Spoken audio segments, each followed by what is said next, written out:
Hello students, कैसे हैं आप सब।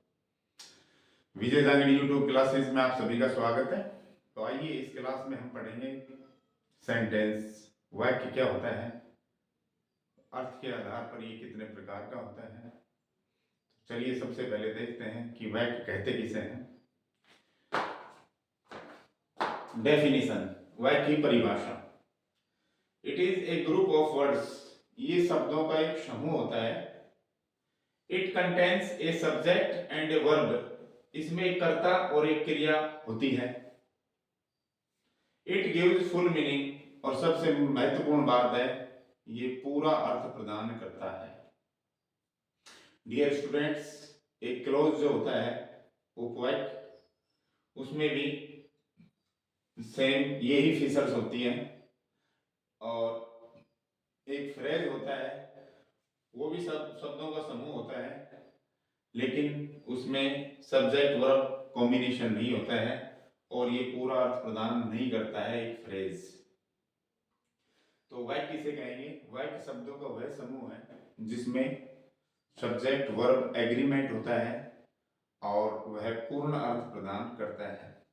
जैसे I am an Indian, subject हो गया, वर्ब हो गई, और ये पूरा अर्थ दे रहा है मैं एक भारतीय हूं। यू आर वेटिंग, वर्ब हो गया, सब्जेक्ट हो गया, पूरा अर्थ दे रहा है you are waiting for her, तुम उसका इंतजार कर रहे हो। इसमें कोई अधूरापन नहीं है वाक्य में। Please allow me to go, कृपया मुझे जाने की अनुमति दीजिए। इस वाक्य में आप देख रहे होंगे इसमें सब्जेक्ट नहीं है, ये वाक्य इंपेरेटिव है। इंपेरेटिव वाक्य प्लीज, काइंडली, वर्ब की फर्स्ट फॉर्म, डोंट, लेट से शुरू होते हैं।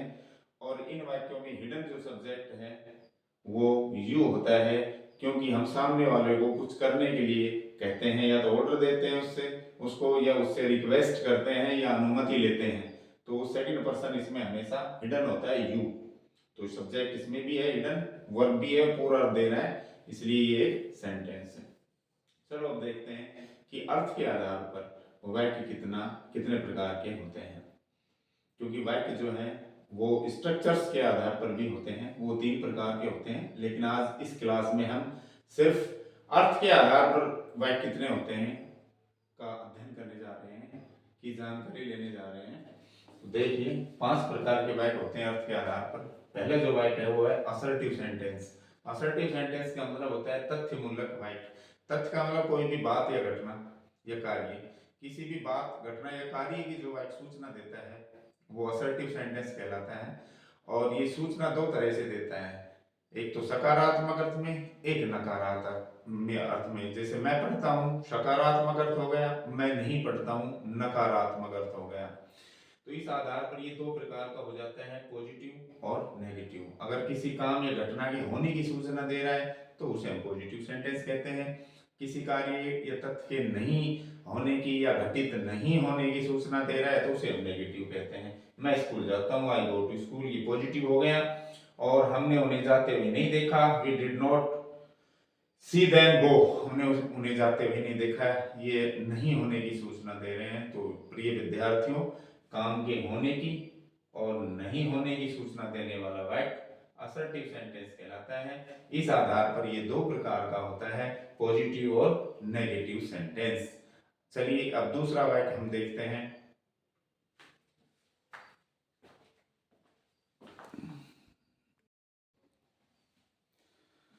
तो देखिए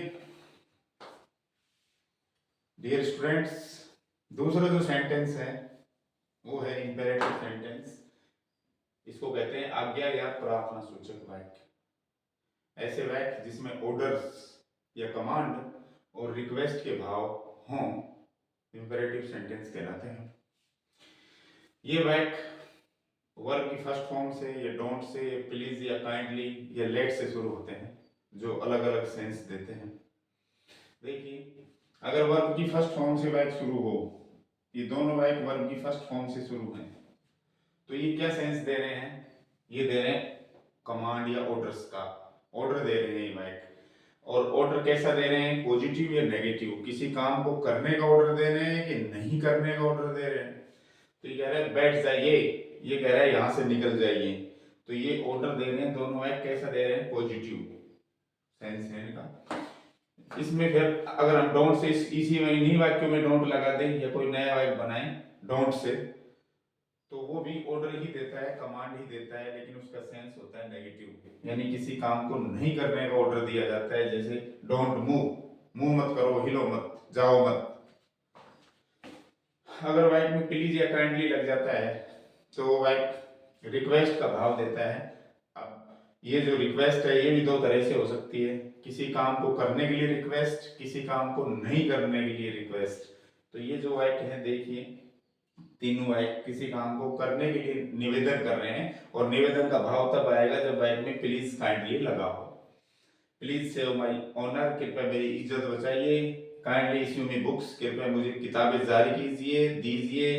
हेल्प मी प्लीज, प्लीज शुरू में न लगकर लास्ट में भी लग जाता है, लेकिन उससे पहले फिर कॉमा का यूज करना पड़ता है।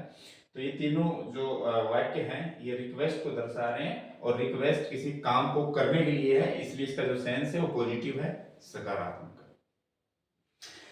अब देखिए रिक्वेस्ट वाले वाक्यों को हम नेगेटिव भी बना सकते हैं। ये तो पॉजिटिव सेंस में प्लीज काइंडली थे, अब नेगेटिव सेंस में देखिए तो हमें डोंट लगाना पड़ता है। डोंट शुरू में भी लग सकता है, वाक्य में प्लीज के बाद भी लग सकता है। प्लीज डोंट माइंड, कृपया बुरा मत मानना, ध्यान मत देना। डोंट सल्क, प्लीज, प्लीज यहां भी लगा सकते हो, कृपया रूठो मत। तो ये निवेदन कर रहा है, लेकिन इसका जो सेंस है वो किसी काम को नहीं करने का है, इसका नकारात्मक सेंस है। इसके बाद आता है लेट अपना। लेट, लेट का यूज होता है परमिशन के लिए, अनुमति देने के लिए या मांगने के लिए, दोनों अर्थ में हम कर सकते हैं। अब वो देखते हैं परमिशन किसी काम के सकारात्मक अर्थ में है या नकारात्मक अर्थ में है। तो अगर सिर्फ और सिर्फ लेट से वाक्य शुरू हो, डोंट उसमें हम नहीं लगाएं, तो वो पॉजिटिव सेंस में होती है। लेट मी गो नाउ, अब मुझे जाने दो, अर्थात मैं उनसे अनुमति मांग रहा हूँ सामने वाले से कि मुझे जाने दो, तो ये परमिशन है, पॉजिटिव सेंस आ रहा है। इसमें ये कह रहा है डोंट लेट देम गो, उनको जाने मत दो, तो ये परमिशन नहीं जाने की दे रहा है कि मत जाने दो, तो ये जो परमिशन है नेगेटिव सेंस में आ रही है। तो ये है अपना दूसरा सेंटेंस, इंपेरेटिव सेंटेंस। चलो अब तीसरा वाक्य पढ़ते हैं।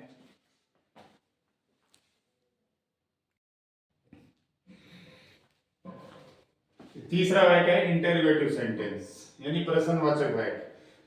तो जाहिर सी बात है जब वाक्य में किसी प्रश्न का बोध हो रहा हो, जब ऐसा लगे कि वाक्य के द्वारा कोई प्रश्न पूछा जा रहा हो, that's called interrogative sentence.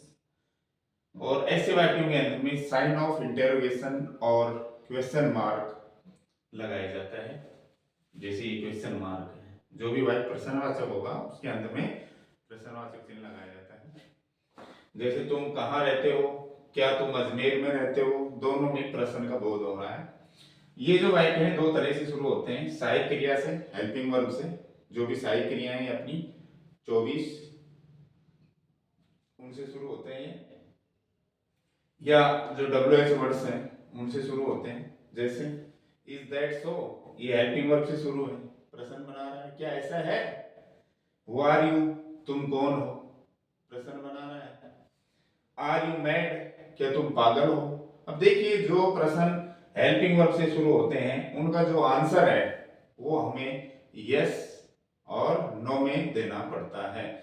Are you mad, क्या तुम पागल हो, यस और नो, पागल हो तो यस, नहीं हो तो नो। और जो WH वर्ड से शुरू होता है उसका यस नो में आंसर नहीं देना पड़ता, उसका 1 2 3 पूरे वाक्य में उत्तर हमें देना पड़ता है। हाउ आर यू, तुम कैसे हो, मैं ठीक हूँ, ऐसे कहना पड़ेगा, या ठीक हूँ ऐसे कहना पड़ेगा। तो डियर स्टूडेंट्स ये था अपना तीसरा सेंटेंस, इंटरोगेटिव सेंटेंस। चलिए अब चौथा वाक्य पढ़ते हैं।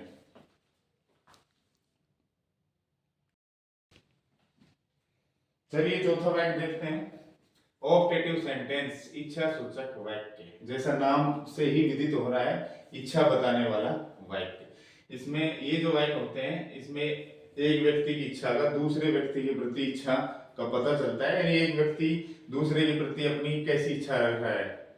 इच्छा पॉजिटिव भी हो सकती है, नेगेटिव भी, तो चाहे पॉजिटिव हो या नेगेटिव दोनों ही इच्छा व्यक्त करते हैं ये ऑप्टेटिव सेंटेंस। इन वाक्यों के अंत में विस्मयादिबोधक चिन्ह, साइन ऑफ एक्सक्लेमेशन, जैसा कि ब्रैकेट में दिखाया गया है, लगता है। अंग्रेजी में ये वाक्य MAY से शुरू होते हैं, जो सेंस देते हैं भगवान करे। ये जो वाक्य है ये ब्लेसिंग्स कहो या बोन कहो, वरदान और कर्स यानी अभिशाप को व्यक्त करते हैं। तो देखिए कुछ उदाहरण है। मे यू लिव लॉन्ग, ये वाक्य मे से शुरू है लेकिन अंत में चिन्ह विस्मय बोधक है। तो ये कह रहा है मे का अर्थ है या भगवान करें, और यू लिव लॉन्ग तुम्हारी आयु अधिक हो, भगवान करे आप दीर्घायु हो। तो ये जो है बोन है, ये ब्लेसिंग है, वरदान है। और दूसरा वाक्य है मे दे गो टू हेल, भगवान करे वो हेल में जाए, नरक में जाए, भाड़ में जाए। तो ये एक अभिशाप है। तो अभिशाप यह वरदान को व्यक्त करने वाले वाक्य जो कि में से शुरू होते हैं और अंत में विस्मयादिबोधक चिन्ह लगता है। तो ऐसे वाक्य ऑप्टेटिव सेंटेंस कहलाते हैं। तो ये था अपना ऑप्टेटिव चौथा वाक्य। चलिए अब देखते हैं पांचवा वाक्य।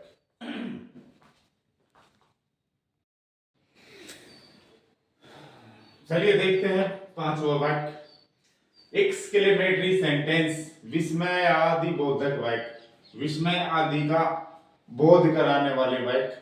देखिए कौन कौन सी स्ट्रॉन्ग फीलिंग्स ये एक्सप्रेस करते हैं, कौन कौन सी सशक्त भाव या मनोभाव ये व्यक्त करते हैं। चलो देखते हैं। ये वाक्य सुख दुख, आश्चर्य, घृणा आदि भाव इमोशंस को व्यक्त करते हैं। इन वाक्यों में विस्मयादि बोधक शब्दों का यानी इंटरजेक्शंस का प्रयोग किया जाता है। कुछ ऐसे शब्द होते हैं जो कुछ इमोशंस बताते हैं हमें, उनका यूज होता है। ये वाक्य वॉट ए या वॉट एन इनसे भी शुरू हो सकते हैं, या हाउ प्लस एडजेक्टिव, हाउ के तुरंत बाद विशेषण से भी ये वाक्य शुरू हो सकते हैं। इन वाक्यों के अंत में साइन ऑफ एक्सक्लेमेटरी यानी विस्मयादिबोधक वाक्य जो कि ऑप्टेटिव सेंटेंस में भी लगता है का प्रयोग किया जाता है। तो देखते हैं। चलिए कुछ वाक्य हैं जैसे हुर्रे, वाओ, ओह। ये क्या है? इंटरजेक्शन हैं। ये वो शब्द हैं जो इमोशंस एक्सप्रेस कर रहे हैं अलग अलग। जैसे एलास दुख का भाव व्यक्त करता है, हुर्रे खुशी का भाव व्यक्त करता है, वाओ एक्साइटमेंट बताता है, उत्तेजना, ओ सरप्राइज या आश्चर्य का भाव व्यक्त करता है। ऐसे और भी हमारे इंटरजेक्शंस हो सकते हैं जो अलग अलग सेंस देते हैं हमें। इसके अलावा WH वर्ड व्हाट ए से भी ये वाक्य शुरू होते हैं। व्हाट ए फाइन डे, या what a fine day it is, या व्हाट एन आइडिया क्या विचार है, क्या ख्याल है, व्हाट ए फाइन डे कितना अच्छा दिन है। तो इसमें खुशी मिल रही है इनको। What how beautiful the picture is, तस्वीर कितना सुंदर है। ये नहीं कह रहा कि तस्वीर बहुत सुंदर है, वो तो फिर असर्टिव सेंटेंस हो जाएगा। ये कह रहा है कि तस्वीर कितना सुंदर है। तो इसमें खुशी भी मिल रही है और इसमें थोड़ा आश्चर्य भी हो रहा है। तो ये जो वाक्य हैं ये एक्सक्लेमेटरी वाक्य हैं सारे, जो इंटरजेक्शन या व्हाट ए या हाउ प्लस विशेषण से शुरू हो सकते हैं। कुछ इंटरजेक्शंस और भी हैं जो अलग अलग सेंस में यूज होते हैं। जैसे प्यू, ये सारे इनका अर्थ छी छी छी छी छी ये निकलता है, यानी सब ये हेट नफरत को बताते हैं। ये सारे नफरत को बताते हैं, हेटर्ड को बताते हैं, हेटर्ड को नफरत व्यक्त करने वाले इंटरजेक्शन है सारे के सारे, लेकिन अलग अलग सेंस में यूज होते हैं। नफरत किससे कर रहे हो, क्यों कर रहे हो, उसका कारण अलग अलग होता है। तो उन सबको ये व्यक्त करते हैं। जैसे अगर बदबू आ रही है किसी चीज में से तो आप प्यू कहेंगे, प्यू इट इज स्मेलिंग बैड। वाह, ये कोई वेस्ट के लिए, कोई चीज की ज्यादा वेस्ट हो रहा है, बर्बादी है, उसको बताने के लिए यूज किया जाता है कि वाह it is total waste of time. कोई काम गए भी ऐसा कर रहे हैं या आप ऐसा करो तो आप कह सकते हो छी छी छी छी ये तो समय की बर्बादी है। तो वहां आप बा का यूज करेंगे। गंदगी को देखकर अगर आप हेट कर रहे हैं तो वहां आप ब्ली का यूज करेंगे। अस्वच्छता को देख करके आप कोई चीज साफ सुथरी नहीं है तो उसके लिए आप उफ यूज करेंगे। बुरा स्वाद आ रहा है किसी चीज में, खाने में बैड टेस्ट, तो उसके लिए आप यक YUCH का यूज करेंगे। अगर फिर वही बदबू आ रही है तो उसके लिए आप, ये दो बार लिख दिया मैंने, वही प्यू यूज करेंगे। और कोई चीज सड़ी हुई है उसके प्रति नफरत दिखाना चाहते हैं तो आप EU का यूज करेंगे। तो डियर स्टूडेंट्स, ये था अपना एक्सक्लेमेटरी सेंटेंस। तो आज की क्लास में हमने वाक्य का अर्थ, वाक्य के प्रकार, जो कि 5 प्रकार हैं, उनके बारे में जानकारी प्राप्त की। अब आज की जो क्लास है यहीं समाप्त होती है। डियर स्टूडेंट्स, अगर आपने अभी तक चैनल सब्सक्राइब नहीं किया है तो सब्सक्राइब करें ताकि अगली कक्षाएं आप ले सकें। और अगर वीडियो पसंद आती है आपको तो कृपया करके उसको लाइक भी कर दिया करें और शेयर भी करें ताकि और भी ज़्यादा से ज़्यादा आपके मित्रों, भाई बहनों तक ये वीडियो पहुंच सके और इसका लुत्फ उठा सके। Thank you.